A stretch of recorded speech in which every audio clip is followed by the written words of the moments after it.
seventh concert of the Springfield Community Band's 80th season summer concerts, sponsored by the town of Springfield and hosted by our wonderful friends here at the Hartness House. Let's have a big shout out to the Hartness House.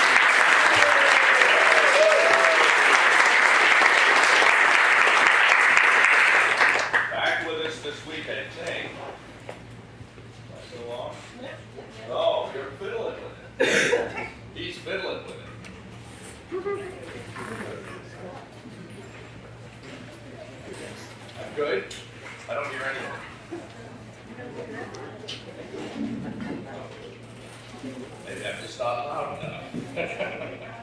Hey, the opening number was Razzmatazz. It's a march written by a longtime music educator from North Carolina, Matthew Putnam. Now, the title of this work first appeared in the American lexicon as a derivative of razzle dazzle. I had to look this up.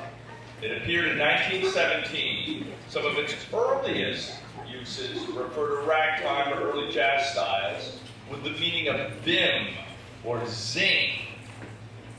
Razzle dazzle appeared in 1890 as an election term, however, and with the meaning closer to the term dumb talk. Back with us this week is our maestro, Nick Pelton, the band's music director, Springfield alum.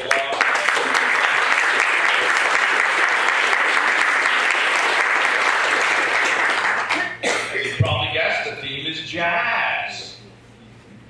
But first, we'll have our national anthem, the Star Spangled Banner, in a non-jazzed up version.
As I said tonight, the theme is jazz. And jazz is not a style that was born out of European musical traditions, nor born out of rigorous religious or secular training.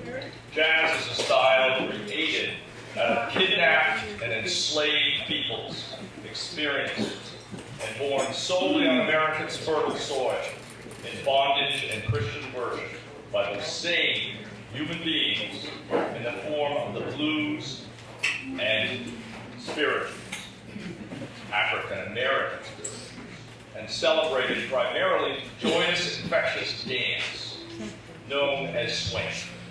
As Duke Ellington famously pointed out, swing is not easily defined, but is the dancing element of jazz that suffuses every successful jazz performance. It ain't no thing if it ain't got that swing. That's all. When it first appeared on the scene in the early part of the 20th century, and then in the decades following the First World War, it swept across the world. Maurice Ravel, the great French composer, was just captivated by it and incorporated it into his music. Dmitri Shostakovich, Darius Milhaud, others. In Germany, Kurt Weill incorporated it in the Three-Penny Opera. It was only a matter of time before it returned here to be celebrated again as really an all-American music. Next up, the band is playing Caravan, a classic by the same Duke Ellington, Irving Mills, and Juan Tizol from 1936 that combines the styles of Latin groove and swing arranged for a concert band. Caravan.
son of a California cattle rancher and an English mother, piano student of the great pianist named Myra Hess.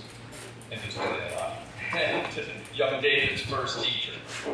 He studied composition with the exiled greats of the early to mid-20th century in classical music, including Darius Milhaud from France and Arnold Schoenberg from Austria, after having served in Patton's Third Army in Europe. While in Europe, he was discovered at a USO show and was asked to form a new band. He chose to form a racially integrated one, the first Army band to do so. There he met his longtime friend, quartet member and collaborator, saxophonist Paul Desmond. This tribute features part of that collaboration, Take 5, which was actually written by Desmond. Take 5, tribute to David Beck.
According to the Grove Dictionary of Music from 1954, my preferred source, only because it's closer in time to when things actually happen. Things don't get lost in the mist of the internet and Wikipedia.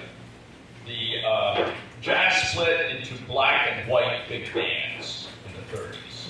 You can well understand much of the South is still segregated, so we had to have two different cultures going on at the same time. A big leader in the new swing era of the 1930s was Benny Goodman.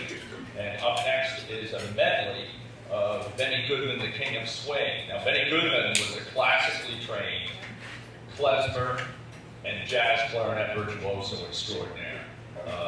Aaron Copland wrote this great clarinet concerto for Benny Goodman, and they made a recording of that, actually. He appeared with Toscanini when they did Gershwin's Rhapsody in Blue with the NBC Symphony Orchestra. Toscanini wanted him to play the clarinet solo, so that says something about his skill. And he was the driving force, really, behind the swing era here in America. Next up is a medley of familiar hits, including Let's Dance, Stop and Then the Savoy, Moonglow, and Sing, Sing, Sing, the great swing era music of Benny Goodman.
Gene Krupa over there, wasn't it?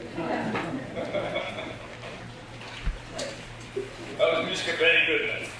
Up next is a jazz standard known as Autumn Leaves, and one of the most recorded songs by jazz musicians, totaling greater than 1,000 commercial recordings known to have been released by mainstream and jazz musicians. But it has a very strange origin.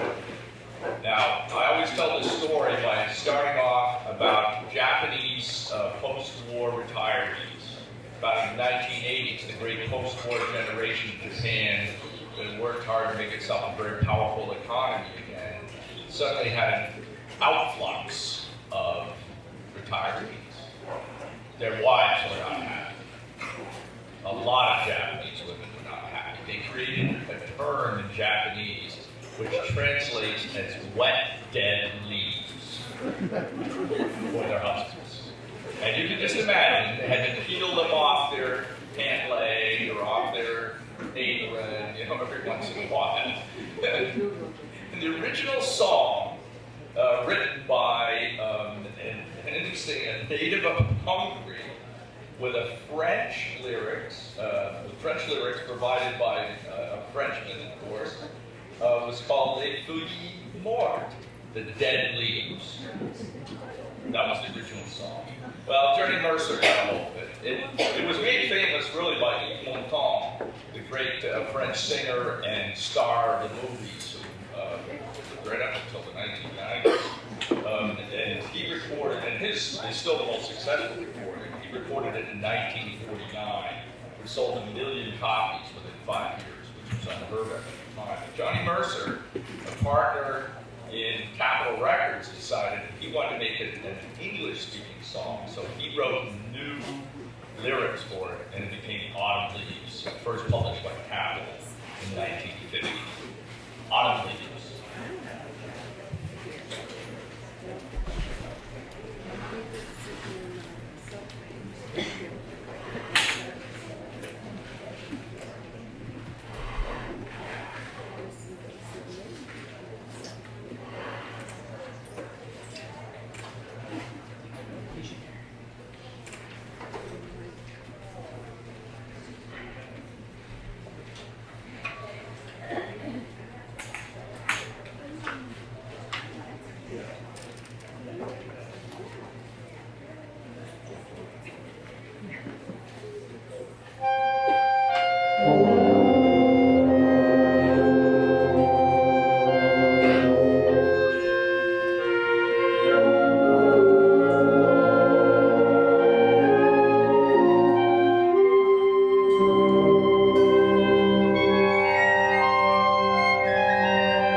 waltz to jazz. And that was it. A lot of these. Next up is another jazz standard, this time written by American trumpeter and bebop band leader Dizzy Gillespie in 1942. Originally called Interlude, Dizzy Gillespie later reported that, quote, some genius decided to call it A Night in Tunisia. And the only explanation I can come up with is at the time, the U.S. Army had just launched its first air offensive in North Africa against Nazi Germany and defeated Rommel's Africa Corps in Tunisia. So I figured they were bringing jazz to Tunisia. But in any event, the piece became one of Gillespie's signature songs, signature pieces, and here it is, Night in Tunisia.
Next is a medley of signature pieces of Glenn Miller and his orchestra that made the new sound of the swing era during the World War II period with great dance tunes, including In the Mood, The String of Pearls, Tuxedo Junction, and Pennsylvania 65000.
Last Friday night, the VPR Friday Night Jazz host, Ray Dagan, played a recording of Louis Satchmo Armstrong, whom Ray referred to as Louis' preferred nickname, Pops, introducing a recording of What a Wonderful World, one that I'd never heard before.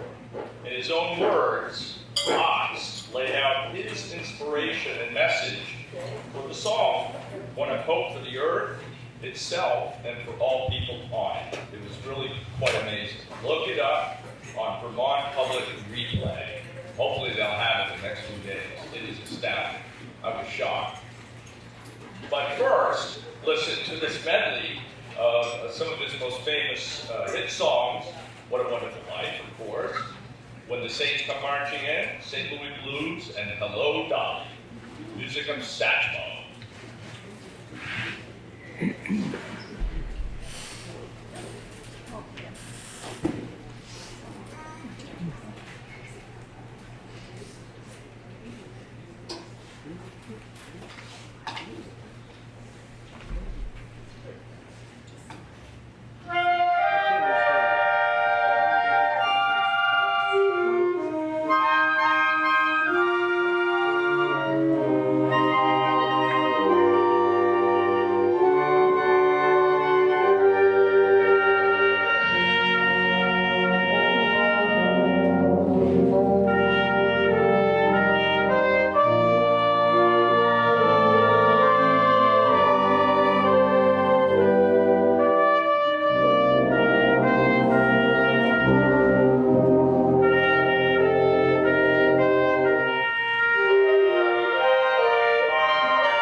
some of you already know I'm a great fan of Satchmo. I grew up watching him on TV. I heard a lot of stories about him. My favorite of all time is that Herbert von Karajan, the musical pontiff of Europe, head of the Berlin Philharmonic, the Vienna Philharmonic, the Vienna Opera, he did it all in Germany post-war. And he was a very demanding conductor for his own band, the Berlin Philharmonic. And Satchmo and his band had come to Berlin in the mid-50s to give concerts in both West Berlin and East Berlin. And Karajan was having a particularly difficult rehearsal with his orchestra when he slammed down his book, score on the podium, slammed down his baton and said, "Gentlemen, tonight I haven't got time to fool around with you anymore. Tonight I'm going to a concert with Louis Armstrong and his band." And they all looked at him shocked. "Oh, you can't do that, Maestro." You know, the great snobs of Europe. The Berlin Philharmonic. He said, "Well, yes, I can, because, you know, I'm going to sit there for 3 or 4 hours and listen to American jazz in which everybody's going to play together in tune, and they're all going to hit their notes, including Louis Armstrong, who can hit the high C with no effort at all," which is more than I can say for you, gentlemen. Warm down. Now, last week, remember, I reported that Ozzy Osbourne had died, and I said, rather oddly, that I'd like to see some of his music, particularly Crazy Train, arranged for a concert band. Well, I did a little research. Oh my God, there are 4 different arrangements of Crazy Train on YouTube for concert band. Sadly, none of them have the opening lines of Ozzy Osbourne. But next up is a piece that I'm sure you all are familiar with because every concert ends with it. And I'm sure that Satchmo, Pops, as a young boy in New Orleans, in the band that he first joined to play the trumpet as a child, played this piece. It's called The Stars and Stripes Forever. You know what? If you love it, you know what you need to do.